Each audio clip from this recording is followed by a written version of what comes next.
Can you still brew in Modern? Well, this is a question I've been asking myself as I've seen more and more busted cards printed into the format. Looking at the top decks, they are archetypes that have been in Modern for a long time, just with a splash of Modern Horizons in them. This is when I discovered Bizarre Trade Mage. While it did see some play in the past, I believe that it has some potential to be decent in the current Modern format. This is specifically with Vengevine and Hollow One. Here's the first list that I designed with the card. The idea behind this deck is to use the power of some popular cards in Modern like Ragavan, Ledger Shredder, Fury, and Seasoned Pyromancer, but for completely different purposes. Vengevine is a card where we have to cast multiple creatures in a turn. Ragavan is 1 mana, so it goes alongside the other cheap 1-drops in the deck, and having dash, if we dash the Ragavan, it bounces to our hand on the end step, so we can cast it on the next turn to try and trigger the Vengevine again if the opponent has removal for it. Fury is also very powerful as it's a free creature to cast to not only clear the way for our attackers, but also to trigger any Vengevines in the graveyard.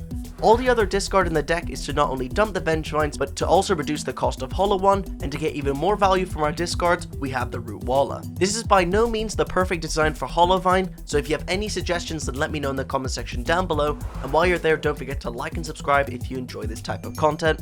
Also, check out Mana Traders with my code for 10% off your first few months. Round 1 starts off with a somewhat risky turn 1 Ragavan hand. Our opponent leads with the Young Wolf, making our attack awkward. Top decking a Bomet Courier, I decide to go for the highest upside, looting away the Vengevine, and we fortunately find another land. This lets me Bomet, trigger the Vengevine, and bash in. I decide to only attack with the Vengevine because of Undying, and the opponent follows up with just an ignoble Hierarch. Wanting to get a flyer on the board, I go with Ledger Shredder plus Fury. While the Wolf has Undying, I can kill it and have to worry less about them getting Undying value, and we get rid of the ignoble Hierarch. I bash in with just the Ragavan and the Vengevine. They trade with the Ragavan, take a draw step, and concede the game. Going into boarding, Lightning Axe is in, Bomet's out. Bomet is definitely the worst 1-drop in the deck, as there isn't much value in it connecting, as well as there are a lot of profitable blockers. Game 2, on the draw, great hand, not much to discuss here, with a turn 1 Ragavan, turn 2 Ledger Shredder, and Vengevine to have discard value. Our opponent leads with the Young Wolf and ships it back. We top deck another Ragavan, so we might as well play one of them. Our opponent continues to put good blockers on the board by paying 2 mana for a Wall of Roots. Now it isn't the end of the world because if they put any counters on it, we can get rid of it with Fury. Being scared of a Yawgmoth next turn, as well as having another Ragavan, I decide to attack into the Young Wolf. Yes, we give them Undying value, but there's not much I can do, and I'm very scared of them getting a lot of value with Yawgmoth. Now using their Yavimaya Coast, I tap my fetch land for green and play Ledger Shredder. They play a land, get in for 2, and I'm not blocking because they are representing a Yawgmoth. Then they play another Wall of Roots and pass back. With the Seasoned Pyromancer off the top and Fury not looking like good value, I decide to dash the Ragavan and get in.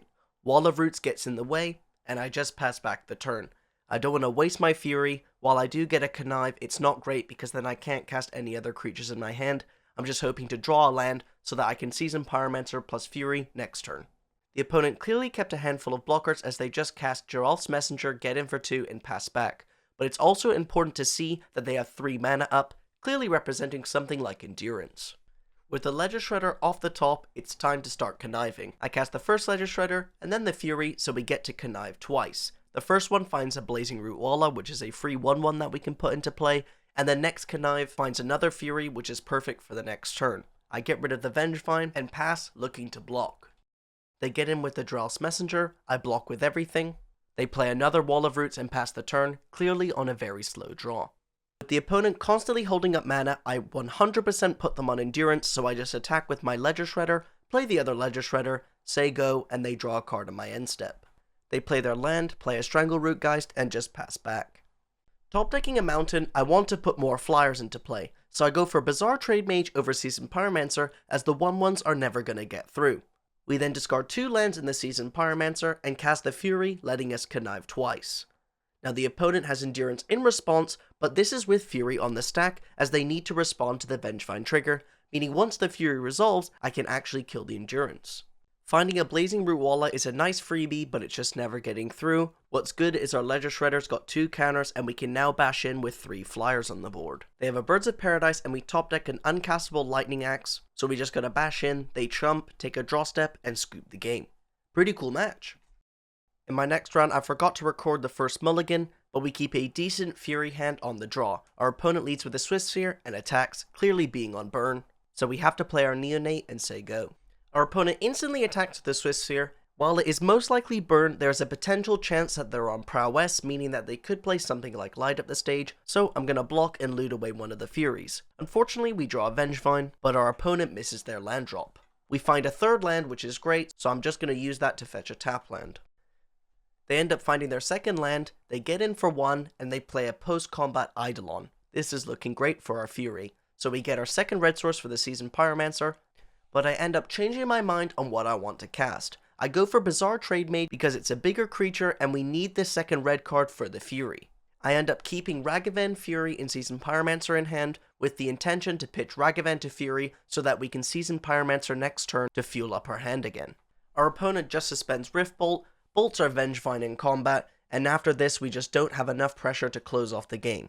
Really close, GG. Maybe I should have sequenced things differently with the Eidolon, but I really think that we are meant to get pressure on the board with the Vengevine. As the matchup is burn and I want to be as fast as possible, I make no changes to the board and keep an interesting turn 1 Ragavan hand in game 2. My logic with this is that I have the Ragavan, which they most likely have to remove, I have the Fury to get rid of multiple creatures, and the last Blazing Root Walla in hand can be used for any discard value or a second creature for a potential top deck Vengevine.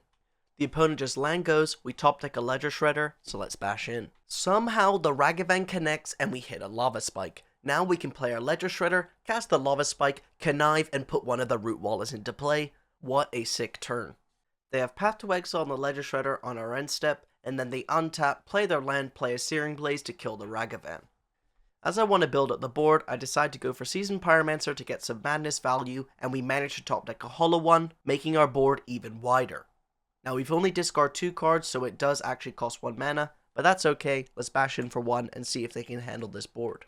Turns out they can't, they scoop up the game, and we move on to game 3. We mulligan a clunky 7 and have to keep a weak 6 bottoming the Trade Mage and hoping to make it to later turns so that we can Season Pyromancer or have a profitable Fury. They lead with a fetch land and suspend a Rift Bolt. Now I make a play which I'm not too sure about. I play a tap land instead of casting the Bomat Courier. Now obviously they can Rift Bolt the Bomat Courier, but don't forget that's a Rift Bolt that's not going to my face, so maybe it would have been worth it to try and put on early pressure. Anyways, they untap and play a Core Firewalker. Drawing another land in our 19 land deck means we've got to play a tap land and ship it back.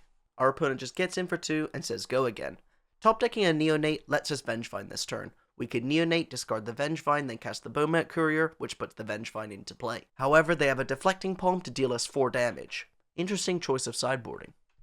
Anyways, they just attack for 2 again, play their land and say go, and we've got to try and make a massive board. With a Seasoned Pyromancer off the top, we can play our first Seasoned Pyromancer, discard the Scalding Tarn and the Vengevine, and then Fury, dealing damage to nothing so that we get back the Vengevine. This puts the most pressure on the board and puts them dead next turn, but we just gotta hope that they can't kill us or interact with our board.